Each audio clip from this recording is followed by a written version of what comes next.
Merci parce que avec nous, une fois encore sur Télévision Pacifique pour émission Point par Point. Point par Point, nous parlons sur tout ça qui regarde le pays d'Haïti, tout ça qui regarde la communauté haïtienne.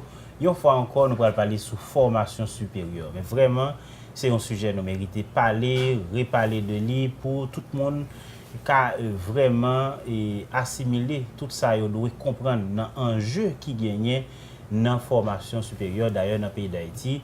Gagne toute une problématique sur formation supérieure. Gagne avec la mondialisation, en pile nouvelles offres, nouvelles propositions, nouveaux programmes et en pile facilité, en pile débouché, moun ka bénéficier dans la question formation supérieure.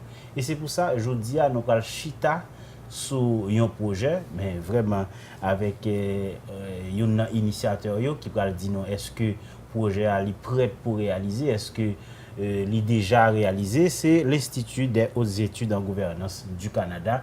Nous avons du Canada, mais c'est en Haïti. C'est-à-dire qu'il y a un institut canadien en Haïti qui vient travailler dans la question de formation supérieure. Dans l'émission, nous allons regarder tout ça projet ça a gagné comme innovation, comme modernité. Tout ça, vraiment, la communauté haïtienne qui a bénéficié de lui. Merci parce que avec nous, pour l'émission ça, invitez-nous, c'est Wilson Saint-Elmy qui est directeur exécutif HEC, qui est Hautes études du Canada. Merci, nous tout à l'heure.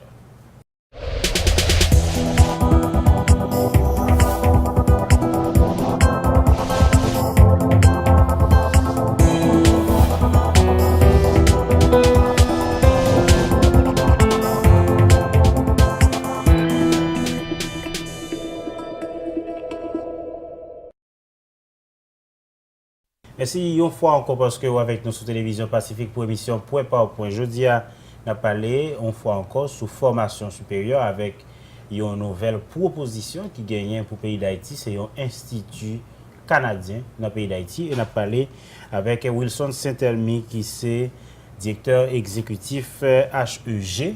HEG, c'est Hautes études en gouvernance. Hautes études en gouvernance. C'est un plaisir de vous recevoir.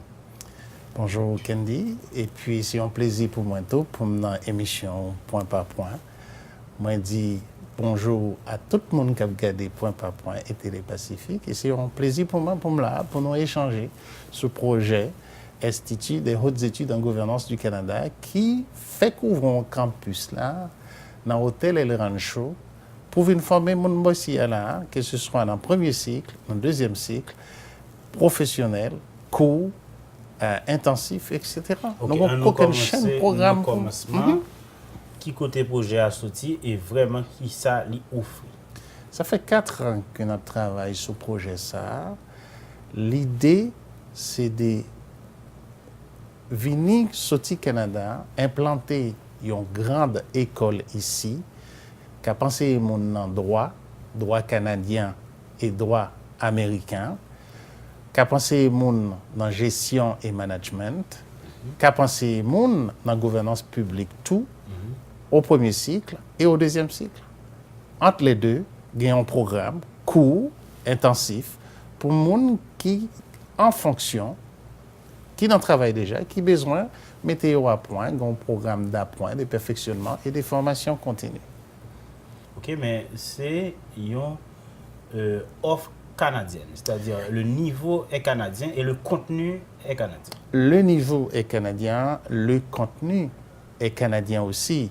Et les contenus canadiens rencontrent les normes globales. Donc, nous venons avec la tradition d'excellence pédagogique canadienne avec des contenus qui sont identiques à ceux qu'on enseigne au Canada. Mais pour qui ça, on choix comme ça, venir avec une formation qui a un contenu canadien en Haïti. Alors que nous connaissons formation universitaire, il doit adapter à milieu. Est-ce que nous avons formé des professionnels en Haïti pour le Canada ou bien nous avons formé des professionnels en Haïti pour Haïti? Bon, dans l'époque que nous sommes là, on ne peut pas former un monde juste pour un petit coin ou un pays. Les Américains ont formé le monde professionnels américains sont capables de travailler partout dans le monde. Les Canadiens formés, ils ne sont pas formés juste pour le Canada, ils ne sont pas formés juste pour les non-avites, ils ne sont pas formés juste pour le Québec. Le Canada a formé jeunes pour être capable d'exceller dans le monde entier. C'est pour ça que fait que les Canadiens un peu partout, Suisse fait même bagaille tout. À conseiller des petits pays européens comme la Suède, la Norvège, ils font même bagaille ça tout. Pour que ça fait que c'est bon pour l'autre jeune nord-américain, il pas bon pour jeunes nous. Nous pas capable de former monde seulement pour travailler la caille nous. Qui job nous gagne, nous pas un paquet de job non pour nous pas au travail, il faut nous former pour travailler pour le monde. On est formé pour être dans le monde et faire évoluer le monde, y compris son monde à soi, sa localité, sa région, sa ville, son pays, son continent et le reste de la planète. Goncer des gens qui travaillent ici, là, par exemple, dans la mission l'ONU. Les gens qui ont été formés pour travailler juste dans le pays, ils ne sont pas capables de venir de nous, ici, là. Et pour qui ça fait qu'ils sont capables de former pour venir de nous, nous ne sommes pas former pour aller de monde. Ça fait ça. Parce que nous n'avons pas gagné capacité pour nous former. C'est la seule raison. L'autre raison, c'est que nous observons que un paquet de jeunes haïtiens qui peuvent étudier dans la République dominicaine. Ça, c'est un phénomène récent. Il y a une étude qui est faite là, qui dit que par année, Haïti voyait dans le système enseignement dominicain entre 250 à 270 millions de dollars américains. Pourtant, l'université qui nous gagne ici manque l'argent pour financer. Nous comprenons que ça signifie parents ont besoin de qualité supérieure. Et si on a besoin de qualité supérieure qui n'est pas ici, c'est ça nous pouvons le là. Nous pouvons le bailler son plat d'argent, nous pouvons bagaille canadien bailler. Et ça, c'est sérieux. L'université ça a commencé en septembre, le 4 septembre. Nous avons des professeurs qui sont prêts pour venir ici là. Inscription a commencé. Nous invitons tout le monde à le site web là qui hegcanada.org. Cliquez sur admission et puis toute information là, tout cours là, tout programme là, il y a 26 programmes de maîtrise et peut-être une centaine de programmes de spécialisation au niveau du premier cycle dans les 3 écoles. Donc, nous demandons pour aller visiter ce site-là, pour voir que c'est sérieux, que nous venons là, nous porté ça Canadien qu'on fait des meilleurs dans l'enseignement professionnel et universitaire ici. Même diplôme, il y a payé même non avec diplôme que nous avons au Canada.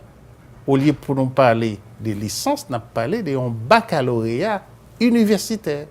C'est la même chose que la licence, mais ce n'est pas le même bagaille, ce n'est pas le même contenu. Ce n'est pas la même façon que nous préparer pour faire un baccalauréat que ça nous préparer ici. Nous ne pas venir ici pour nous cracher sur ce que fait déjà. Nous ne pas venir ici non plus pour dénigrer ce que fait déjà. Nous venons ici avec une offre spécifique. C'est une offre qui est celle qu'on enseigne au Canada, que ça au Baïti Moun dans formation au Canada, dans l'école de gestion, dans l'école de management, dans l'école de droit, dans l'école d'administration publique et dans l'école de gouvernance publique. Nous connaissons que l'ENAP fait une série de programmes ici et là. Au lieu que nous avons une série de petits programmes, il n'y a pas de banon. Nous portons toutes les nappes ici, l'équivalent de toutes les nappes. Ça est offert, nous portons tout ici. Ce n'est pas un petit grain, il y a banon, pas petit goûter, c'est la conjoncture, etc. Vous allez avoir exactement les mêmes programmes ici. Il n'en tient qu'à vous d'en profiter. Et dès maintenant, même son petit monde était dans pile loin campagne d'Haïti, depuis le grand téléphone cellulaire qui a en connexion Internet, il va sur le site là, il va l'inscrire. Il va même venir dans la ville, papier à gauche, à droite, sans ne pas connaître que s'il n'a pas accepté ou s'il n'a pas accepté.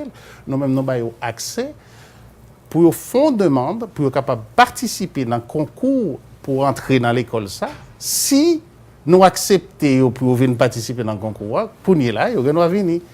Si vous n'avez menti, nous allons découvrir parce qu'il y a un examen pour le passer. Donc c'est sur concours. Sur concours, chaque école pourra gagner 300 places. Donc un nom précisé filière.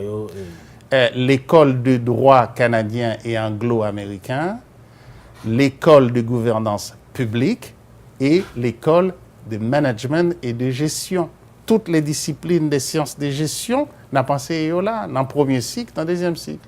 Quand il y a souvent des comment la passer une fois qu'on a accepté dans l'école ça, second diplôme, baccalauréat, fin d'études secondaires, si vous passez concours, vous pouvez le passer 2 ans préparatoire pour nous mettre dans le même niveau qu'un étudiant du Québec avant qu'on commence les cours universitaires. Après, on fait 2 années préparatoires, on gagne 2 choix. Si vous décidez de pas continuer, on a un diplôme d'études post-secondaires qui permettent de débrouiller dans la vie. Si vous décidez de continuer, vous pouvez le faire 3 ans dans l'université. Et après 3 ans, si vous réussissez tout examen à l'école, là, non, bon diplôme. C'est comme ça que vous faites au Canada. Oui, ça, c'est un diplôme pré-universitaire. Les diplômes, les préparatoires, c'est pré-universitaire, oui. mais l'offre pré-universitaire, si vous décidez à le faire 3 ans dans HEG, vous avez gagné un baccalauréat qui est l'équivalent d'une licence. Alors, nous allons venir un petit casse-pied devant sur toute spécificité programme, système canadien qui facilite les bails, etc. Mais on regarde, qui est derrière le projet ça? C'est un groupe de Canadiens, Haïtiens, gang latino là-dedans tout, gang européen là-dedans tout. C'est un groupe de 10 personnes qui derrière le projet ça. Nous-mêmes, collègues, nos 3 collègues qui ici, là, c'est Béatrice Sandoval, c'est Chantal Gia, c'est Wilson de Saint-Elmé, nos responsables pour nous implanter campus Haïti. Parce que nous prenons implanter un campus en République dominicaine aussi et à Cuba également. Et peut-être plus tard en Amérique latine. Parce que le concept, c'est d'exporter l'université canadienne, le savoir-faire canadien en matière d'enseignement professionnel et universitaire. Ok, mais l'idée de mettre un campus universitaire dans un hôtel, ça va poser aucun problème? Parce que nous ne pas faire seulement une université, nous ne pas offrir un programme de type MBA pour des entrepreneurs, mais c'est des gens qui sont dans le baccalauréat qui peuvent aller dans l'université. Est-ce que l'environnement d'apprentissage, est-ce que vous estimez l'y approprié? Premièrement, El Rancho, c'est un site qui est très sécuritaire. Question sécurité, elle a posé tout pour embaucher professeurs internationaux. Et au vin ici, il faut capable de garantir que vous pourrez enseigner, écouter à penser, vous pourrez marcher à gauche et à droite pour des raisons de sécurité. Vous arrivez là, vous êtes capable de concentrer sur la formation qui est pour vous. Ensuite, vous avez une infrastructure technologique aussi, que El Rancho gagne déjà, qui permet tout étudiant branché sur laptop. Parce que tout le monde a gagné un ordinateur portable pour être capable de suspendre à prendre note les professeurs à parler. Ce n'est pas les professeurs qui vont parler maintenant, c'est les étudiants qui vont travailler ensemble pour marché au Canada. Donc, étudiants ont tout matériel sur laptop, par voie électronique, là, le download sur le portail, là, y compris notre cours, les préparer quoi la caille, et l'arrivée dans la classe, c'est pour échanger avec les groupes, c'est une pédagogie interactive. Étudiants par été passifs, attendent des professeurs qui parlent pendant 3 heures de temps. Ils ont le droit de participer dans la formation en tout. Et leur participer dans la propre formation, on retient les choses plus facilement. Et même quand on finit l'école, on va toujours continuer à utiliser la même méthode ça pour être à jour. C'est ça qui fait bagaille ça au performant. C'est une pédagogie axée sur le transfert effectif des meilleures connaissances. C'est pas quelque chose qu'on ne apprend pas, que c'est du savoir-faire et de la compréhension, comment on produit ces savoirs, comment on les dissèque et comment on les transmet et comment on le standardise pour le rendre duplicable dans maximum cerveau gay. Vous comprenez? C'est comme ça que vous va le passer là-bas. Là. C'est gros bagaille parce que nous mettons avantage université classique avec avantage université branchée. C'est là qu'on est actuellement en Amérique du Nord, notamment au Canada. Sous MM3, vous avez 2 établissements, 2 types d'établissements. L'université classique et l'université émergente, qui est l'université numérique. La révolution des nouvelles technologies de l'information est au savoir moderne. Ce que la découverte de l'alphabet et de l'imprimerie ont été au savoir antique. On est en train de changer la façon de produire le savoir avec les nouvelles technologies de l'information. Et il nous faut profiter de cette dynamique-là pour mettre Haïti sur la map, pour mettre les systèmes éducatifs haïtiens au même niveau. Nous voulons offrir une formation de niveau canadien, sûrement avec des professeurs étrangers. Oui, des professeurs étrangers à 90%. Ça ne veut pas dire que si on a un bon professeur ici qui formé et qui rencontre les critères, qui n'est pas capable d'enseigner dans l'école ça, mais bien sûr. Et comment le dosage là a fait? Est-ce que cette formation à distance est présentielle ou bien 100% C'est présentiel. La seule chose qui va être faite via l'université branchée, c'est la didactique, le matériel pédagogique, la gestion des dossiers, la gestion du cheminement de l'étudiant, la gestion des classes, etc. C'est le support.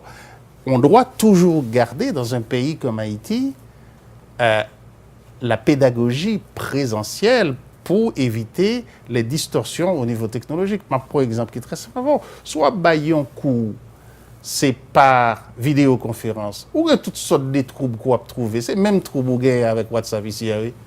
Vous pensez qu'il y a monde qui peut le payer pour un bagage comme ça? Mais non. Nous sommes obligés de continuer à cheminer pendant un certain temps encore, jusqu'à ce que notre infrastructure télécommunicationnelle soit mise au point pour permettre ce genre de choses-là. Même au cas... Opinion par nous, c'est qu'en Haïti, nous pas vraiment pari pour une formation à distance à 100%. À 100%, non. Non, ce ne serait pas sage de faire ça. On ne peut pas livrer la performance et la prestation promise si c'est uniquement à distance qu'il n'y a pas d'information. C'est pour ça que l'école, ça, faut tenir compte des logistiques que nous avons pour nous mettre en place, pour gagner, selon la demande, le nombre de professeurs requis sur place. On a deux catégories de professeurs ici à là. On a des professeurs résidents, c'est-à-dire, ils ont été là pendant toute session, ils ont eu formation. Ils ont gagné une semaine de vacances comme au Québec, à la même période. Ou gagné d'autres professeurs au niveau de formation professionnelle. Ils ont même venu en cours séjour parce que ce sont des professionnels qui ont formé. Et il y a Baïkouyo sous forme de séminaire. Il y a Baïkouyo sous forme de séminaire. Il y a rentré par exemple jeudi, et puis il y a une formation vendredi, samedi, dimanche. Et mardi, ils sont à Montréal via Miami. Comprenez-vous? Ça, c'est de la formation professionnelle, intensive, de courte durée. Ça, ces professeurs-là, ils peuvent enseigner ici, ils peuvent être aussi en République dominicaine la semaine suivante, tout comme ils peuvent être en Afrique l'autre semaine ou en Asie, parce que c'est comme ça que ça se passe. Comprenez-vous? Oui, mais alors, ouais, pour qui ça? Peut-être que c'est dans la deuxième partie de l'émission, mais nous avons commencé à effleurer. Pour qui ça sont écoles de gouvernance? Est-ce que c'est par rapport à ça nous gagnons comme collaboration, ressources humaines qui sont disponibles, ou nous-mêmes nous t'ai dit le problème de gouvernance se pose dans la Caraïbe? Il faut que nous-mêmes, comme des universitaires, nous proposions un bagage. Ok. Il y a deux façons d'utiliser le mot gouvernance. J'ai l'impression que Boïsia nous utilisé seulement dans signification de la sphère publique. Mais non. Là, n'a pas parlé de gouvernance, n'a pas parlé d'un secteur, n'a pas parlé d'une discipline qui aurait les sciences de l'organisation. La gouvernance, c'est la science des sciences de l'organisation. Partout où est-ce qu'il y a une organisation, la gouvernance est là. Même quand on parle, elle est là. C'est en ce sens qu'on a utilisé le mot gouvernance. Et dans la gouvernance, comme une science des sciences de l'organisation, vous avez 3 disciplines maîtresses. C'est comme la médecine. Vous avez un certain nombre de disciplines. La biologie, c'est incontournable en médecine. Eh bien, en gouvernance, le droit est incontournable, la gouvernance publique est incontournable, le management est incontournable. Là, vous faites 3 niveaux. Niveau macro, niveau méso, niveau macro avec gouvernance publique, niveau méso avec les droits, parce que les droits, c'est une discipline transversale à la société. Et niveau micro pour la gouvernance organisationnelle. Et quand on parle de micro, ça peut passer d'une petite organisation à une très grande organisation, comme la Banque mondiale, comme le Fonds monétaire. Ça prend un art, une science et une sagesse de la gouvernance pour piloter ces grandes organisations. Donc, c'est pour donner une formation à des managers, à des juristes et à des gouvernants capables d'interagir, capable, sans complexe, d'entrer en relation ou de diriger n'importe quelle organisation. Nous ne pouvons pas former le monde juste pour ici, il faut nous former le monde pour être capable de réussir le concours dans une grande organisation internationale. Tout à fait. Vous ne pouvez pas point sur Télévision Pacifique. Je dis à fois encore, on a parlé sur formation supérieure avec Wilson Saint-Elmy qui a parlé nous de projet ça qui c'est Institut des hautes études en gouvernance du Canada et un institut canadien en Haïti. C'est ça le projet et Céline n'a pas analysé là. Merci parce qu'on va avec nous dans la deuxième partie.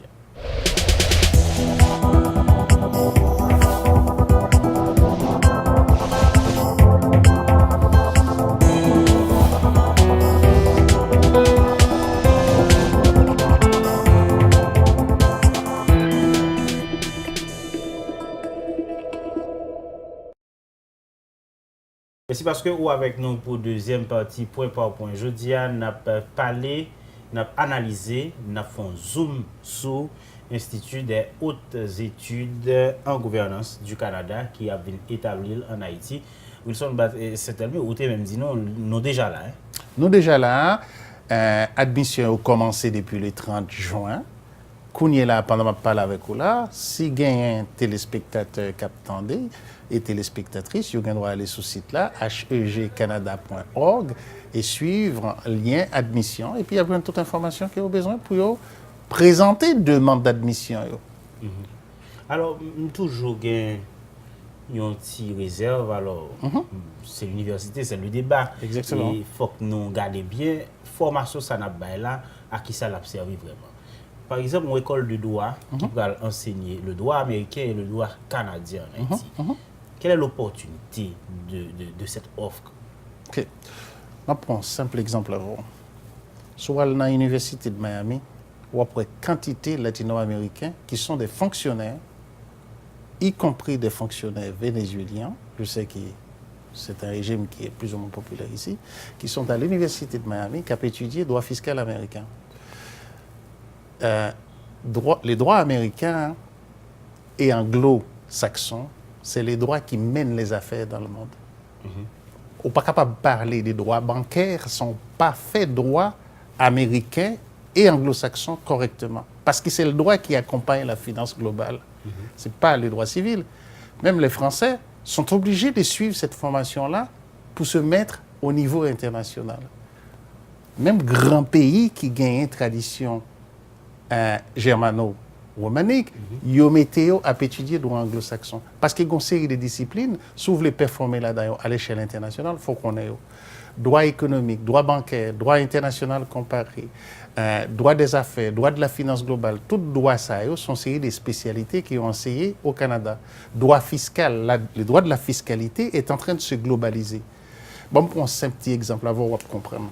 Je me songé récemment. Lorsque le président Moïse fait prendre pouvoir, il y a une enquête lui crève sous dol. Vous connaissez qui côté enquête ça a sorti?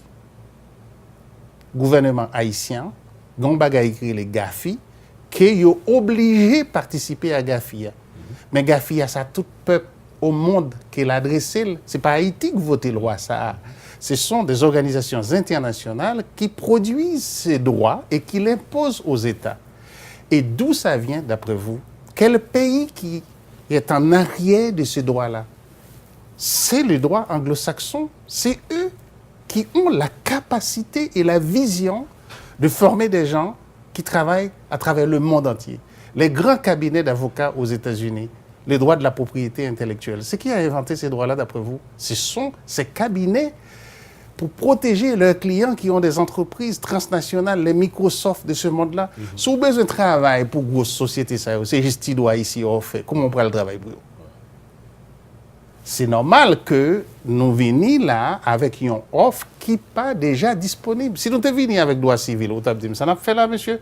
Nous avons un droit civil là. Déjà, nous avons un compte avocat nous ici. Nous avons une spécialité pour avocats qui sont diplômés. Non seulement ils sont juristes déjà, nous avons une possibilité pour mettre en l'autre code dans l'AKIO.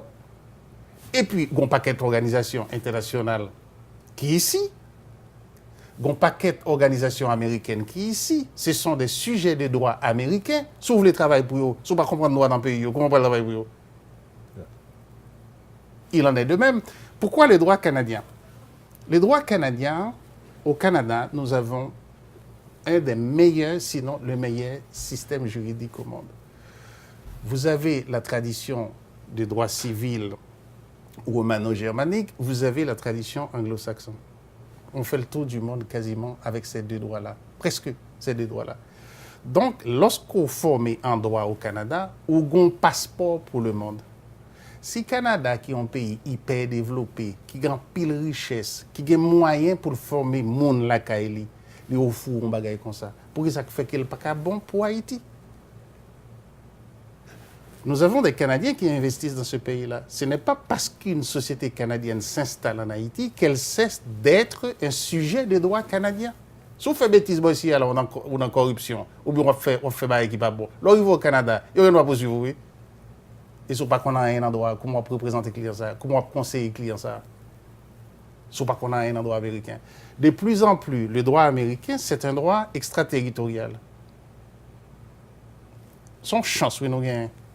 Nous, à deux pas là, nous sommes capables d'étudier le droit ça. Et puis, nous sommes chez eux. Mais non, il faut nous prendre à des bras. Si vous juriste, ou gagne un diplôme de droit, ou gagne ici, qui ça qu'empêche ajouter une spécialité? Vous êtes juriste ici, et pour une spécialité, droit américain.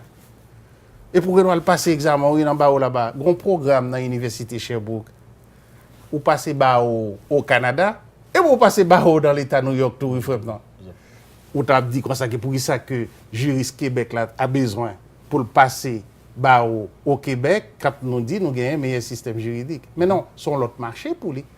Parce qu'il y a un pile d'entreprises canadiennes qui sont aux États-Unis, il y a un pile d'entreprises américaines qui sont au Canada. C'est important que nous comprenions des deux côtés les particularités. La gouvernance publique, à qui ça, mon cas attendu en termes de formation en gouvernance publique? En gouvernance publique, ou gagne administration publique, ou gagne politique publique, ou gagne affaires publiques, ou gagne la géopolitique, ou gagne la politique appliquée, ou gagne à peu près soit le sous-site web là, ou gagne 17 spécialisations en gouvernance publique, politique énergétique par exemple. Si vous avez de bons experts dans la conception des politiques énergétiques performantes, vous êtes capable de penser un système d'électrification et un système qui permet de produire les énergies de demain. Mais ce n'est pas aucune personne qui a une capacité et compétence pour produire et concevoir ces politiques publiques. Qui est-ce qui a produit pour? Il en est de même en matière de politique éducationnelle. Si vous avez de bons experts qui sont capables de concevoir de bons programmes nationaux, un régime éducatif performant et à niveau, c'est de la politique publique. Donc, on a besoin de gagner monde qui est formé pour bagaille ça et qui est bien formé, non seulement capable d'appliquer technique des politiques publiques pour Haïti, mais c'est la même technique qu'on applique ailleurs tout. C'est la matière qui change, son méthodologie qui est au bas. Méthodologie capable d'appliquer aussi bien pour politique publique nationale, politique publique internationale ou politique publique globale. C'est une technique. Mais c'est à peu près en tout combien de programmes de formation? Ou gagne en droit, c'est plus limité parce que vous gagne un bac en droit canadien et un bac en droit anglo-américain. Ou on maîtrise en droit canadien, ou on maîtrise en droit anglo-américain aussi. Et après, il y a d'autres cours de spécialités et des options que vous pouvez choisir. On a plus de 100 programmes. Je ne les connais pas par cœur. La seule chose que je vous invite à faire et que m'invité public l'a fait, c'est d'aller sur le site web école là, hegcanada.org, et aller explorer les 3 écoles. Aller garder dans 3 écoles, qui programme qui est intéressant. Mais gagner tout ce qu'on est capable de penser en matière de spécialisation en gouvernance publique. Il y a tout ce qu'on a pensé en matière de management. Il y a tout ce qu'on a pensé au niveau des droits, que ce soit les droits fiscaux, les droits corporatifs, les droits financiers, les droits internationaux, les droits comparés. Vous avez ça à l'école des droits. Plus de 100 programmes. Oui. Premier et deuxième cycle. Qui ça nous gagne comme espérance en termes d'accueil? OK. Pour une grande école, il ne faut pas viser la masse. Il ne faut pas viser de remplir ce qu'on appelle des grands amphithéâtres. Parce que les conditions d'enseignement sont importantes dans ce qui va sortir au bout. Autrement dit, dans la qualité de la formation que vous allez donner aux étudiants. La capacité d'accueil actuellement, c'est 300 étudiants par école. On est capable d'accepter, dès le 4 septembre, 300 étudiants par école. Il y a 3 écoles, ça veut dire 900 étudiants. Et nous sommes déjà en pourparlers pour nous augmenter capacité ça en janvier 2018. Mais pour le moment, capacité réelle nous et effective nous, c'est 300 étudiants pour chaque école. Évidemment, au droit, il y a 450 étudiants à l'école de management, 150 à l'école de droit. Ce qui est important, c'est la taille de 900. Notre capacité à l'hôtel El Rancho nous permet d'avoir 900 étudiants, toutes catégories confondues, dans les 3 écoles, à raison de 300 étudiants en moyenne par école. C'est la moyenne, mais il peut y avoir un décalage parce que si vous avez 500 admissions en management et que vous avez juste 200 en droit, vous allez poursuivre le programme. Parlez-nous un peu de collaboration, nous bénéficier de ressources humaines disponibles pour projet ça et qui garantit nous cabaye, moun k'ap gade nous là, sous qualité formation. C'est une formation qui est validée par des tests internationaux. Exemple, il y a un étudiant qui fait 2 années préparatoires à la CAINO, à la fin des 2 années, a passé test GMAT, qui c'est un test global. GMAT, ça signifie Graduate Management Admission Test. C'est toutes les grandes écoles de commerce nord-américaines les demandent et les meilleures écoles de commerce en Europe les demandent aussi. C'est le même test. Vous avez le LSAT, ça c'est pour le droit, les GMAT c'est pour le management. Vous avez les LSAT. Les LSAT c'est Law Student Admission Test. Toutes les grandes universités anglophones demandent ces tests-là. Et vous avez les GRE, qui est les Graduate Record Examination, pour les programmes de maîtrise en politique publique. Donc, l'étudiant qui passe une année préparatoire de propédeutique chez nous à la maîtrise va devoir passer ces tests-là. Et là, vous avez vos résultats. Une fois que vous avez ces résultats, vous pouvez faire une demande, non seulement chez nous, mais ailleurs aussi. On reconnaît la valeur et la validité universelle de ces tests-là.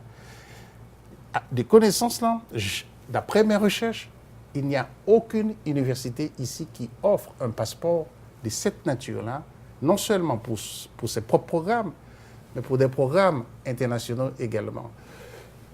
Ma baron, au cas de figure, supposons qu'un parent Gontimoun qu'il t'a remis à l'étudier à l'étranger. Souvent, il est avec secondaire. Il ne peut pas rentrer dans une grande école comme Harvard. Il ne peut pas rentrer dans une grande école nécessairement dans les disciplines porteuses, dans les institutions les plus performantes au monde. Mais si on prend que il fait 2 ans à la Caïnoa, après 2 ans, il passe test, ma palo. Ou il a toujours été où il fait 3 ans ailleurs. On n'est pas obligé de quitter la Caïnoa en permanence. Notez que on dit s'il prend que, c'est-à-dire c'est pas une formation qui est très abordable. Hein?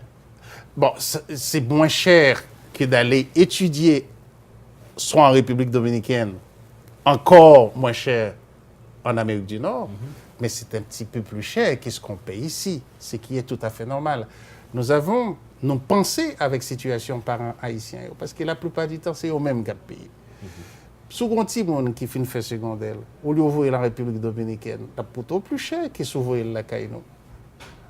Par contre, si vous voulez une formation de qualité mondiale, il faut payer un peu plus, oui. Si vous ne payez pas, vous gagnez même ça. Ou gagnez pour ça qu'à payer. Donc, rendez-vous septembre. Rendez-vous en septembre. De toute façon, il y a déjà un vote contre le système actuel. Il faut nous apporter un changement là-dedans. Lorsque 40 000 à 50 personnes qui étudient dans le pays voisin sont menacés pour le pays voisin. Les jours où les Haïtiens apprennent à dominer l'université dominicaine, c'est un bagage qui est paradoxal qui est lié. Oui, pas l'État qui a accepté des bagages comme ça, non? Nous sommes obligés de créer des places ici, des qualités pour nous attirer. Oui, ici, là.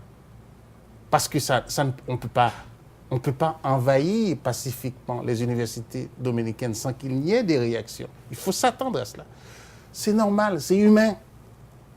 Mais c'est à nous aussi d'apporter une offre qui puisse compenser cette quête du savoir de la part de nos jeunes. Ce sont des héros, moi je les appelle des héros et des héroïnes. Les arrivés là-bas, bah, ils n'est pas toujours facile pour eux, non? Mais ils vont aller parce qu'ils ont besoin d'une formation de qualité. Nous potons pour eux là, ça voulait aller en droit, ça voulait aller en management, ça voulait aller en gouvernance publique. Place là. Nous potons ça qui fait Canada Bayo. Et nous arriver suffisamment convaincre des professeurs de qualité, il y en a une centaine qui sont prêts à prendre l'avion, à venir s'installer ici et donner une performance équivalente à ce que l'on retrouve au Canada ici. C'était la tâche la plus compliquée pour nous. Et cette tâche-là, on l'a réussi. Parce qu'Haïti a des amis. Le cas d'Haïti sensibilise à l'international. C'était facile de convaincre ces gens-là dans la mesure où on pouvait leur dire vous allez être en sécurité. Parce qu'on vient vous chercher à l'aéroport, vous allez dans un complexe qui s'appelle El Rancho ou Baye Formation. Il y a des au Calais avant qu'ils aient accepté en offre. Il y a le vérifier pour qui s'à côté de El Rancho. Il y a l'informer parce que question sécurité est pour eux important, mais question dans quelles conditions c'est important pour eux tout. Dès que nous avons fini de régler le problème, ça, nous n'avons pas de problème pour nous engager. Maintenant, il faut nous inscrire, il faut faire demande. Si pas de demande, pas de professeur, si pas de professeur, même quand demande là, on ne peut pas satisfaire, non, tous les deux à l'ensemble. Et le 4 septembre, même quand nous avons un étudiant, n'a pas ouvert porte nous. Parce que nous croyons dans le projet ça, nous croyons la bon pour Haïti, nous croyons la bon pour la jeunesse, nous croyons la bon pour le pays. Parce que comme moi, nous ici, pour nous travailler avec tout le monde. Si on a une université qui veut travailler avec nous, nous prêts pour nous travailler avec eux. La seule condition, on ne fera pas de compromis sur la qualité parce que c'est l'idéal qu'on apporte ici, c'est le projet qu'on apporte. Si vous adhérez à une éducation de qualité et de classe internationale, vous venez nous rencontrer, on va nous asseoir avec vous. Et tout ce qui est reconnaissance, arbitrage, toute formalité, ça, il est fini. C'est déjà réglé. Si on veut avoir une bonne école de gouvernance, on ne peut pas venir s'installer dans un pays en délinquant. Nous avons attendu longtemps pour avoir ces documents et nous avons les documents. Les diplômes vont être reconnus par le gouvernement haïtien et cette reconnaissance débouche sur une reconnaissance internationale automatiquement parce que nous allons travailler pour ça. Quand vous arrivez quelque part, vous dites que vous avez fait vos études préparatoires dans une grande école qui s'appelle Hautes études en gouvernance du Canada. Et vous dites à la personne, allez sur la base des données de GMAT, voici mon numéro de code, je vous donne l'autorisation d'aller voir mes notes. Vous finissez, vous faites non. Parce qu'il y a une autorité privée globale, extérieure, parce que l'examen, c'est mon qui administré, ce n'est pas l'école là. C'est eux qui administrent l'examen. Et si vous passez l'examen, son passeport pour aller dans n'importe quelle grande école. D'ailleurs, où est ce là? Tu as doué plusieurs écoles ici, oui. La tradition des écoles préparatoires, c'est bien établi en France. Depuis besoin d'une grande école en France, ça m'a fait. Il y a l'école préparatoire aux grandes écoles. Ils ont passé 2 ans. C'est même magasin oui. Merci beaucoup, M. Saint-Elmy. Bienvenue. Je souhaitais que mon adopté projet ça. Moi-même, moi, c'est fils paysan. Moi, j'ai eu une chance d'aller au Canada pour mal porter tête pour pour former. Ce n'est pas tout petit paysan qui gagne possibilité ça. C'est ça qui fait me penser à Kyo parce que j'étais qu'à en place. Mais moi-même, si j'étais ici, j'ai une chance d'aller dans l'école comme ça, tout. D'après la donne parce que j'ai une chance que j'ai des parents là-bas pour vous chercher. Mais ça pas gagné. Si vous voulez une éducation sérieuse, qui côté vous pouvez aller? Vous voulez jeter? Non, nous ne pouvons pas quitter sur le trottoir. L'école, ça là pour le monde, ça est tout. Moi, c'est le monde la gonave. Je saute dans le monde. Mais parce que les familles, qui sont aussi des paysans comme moi, avaient l'idéal d'une éducation supérieure pour petits choses. Nous avons chance ça, nous-mêmes. Mais nous portons l'école ça pour former maximum de jeunes qui sont formés dans le Québec. Et là, ils ont un diplôme, ils ont un visa pour partir, ils arrivent là-bas, ils n'ont pas besoin d'humilier, ils ont une formation qui est reconnue. Et si ils auraient ici, ils sont capables de concurrencer aussi auprès des entreprises qui embauchent ici et avoir les mêmes compétences. ils peuvent appliquer pour l'international. C'est tout ça, nos potes là. Parce que si on aime là, c'est un idéal qui m'aime là, c'est idéal ça. Parce que mon travail au Canada, mon famille au Canada. Ce n'est pas pour un travail que je suis ici. Je suis ici pour un idéal. Merci tout le monde qui était avec nous aujourd'hui. Nous avons recevoir Wilson Saint-Elmy, qui est directeur exécutif hautes études en gouvernance, qui t'a présenté nos projets Institut des hautes études en gouvernance du Canada et qui t'a dû commencer opération LIO dans le pays d'Haïti à partir de septembre. Merci parce que vous êtes avec nous et à bientôt pour l'autre numéro.